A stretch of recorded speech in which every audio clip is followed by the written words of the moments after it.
আপনারা সকালেই কেমন আছেন? আশা করি ভালো আছেন।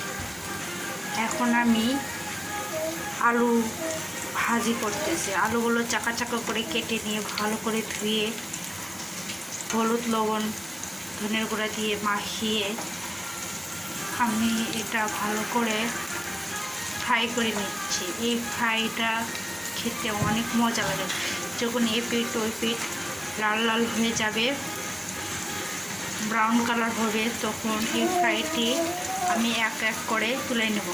তুলে নেওয়ার পরে এটি এমনি মুখরোচক খাবার হিসেবে এটা অনেক টেস্ট লাগে আর খেতেও অনেক মজা লাগে। আপনারা একবার হলেও বাসায় ট্রাই করে দেখবেন। এই আলু ভাজিটি খেতে অনেক ইয়ামি ইয়ামি লাগে। আল্লাহ হাফেজ।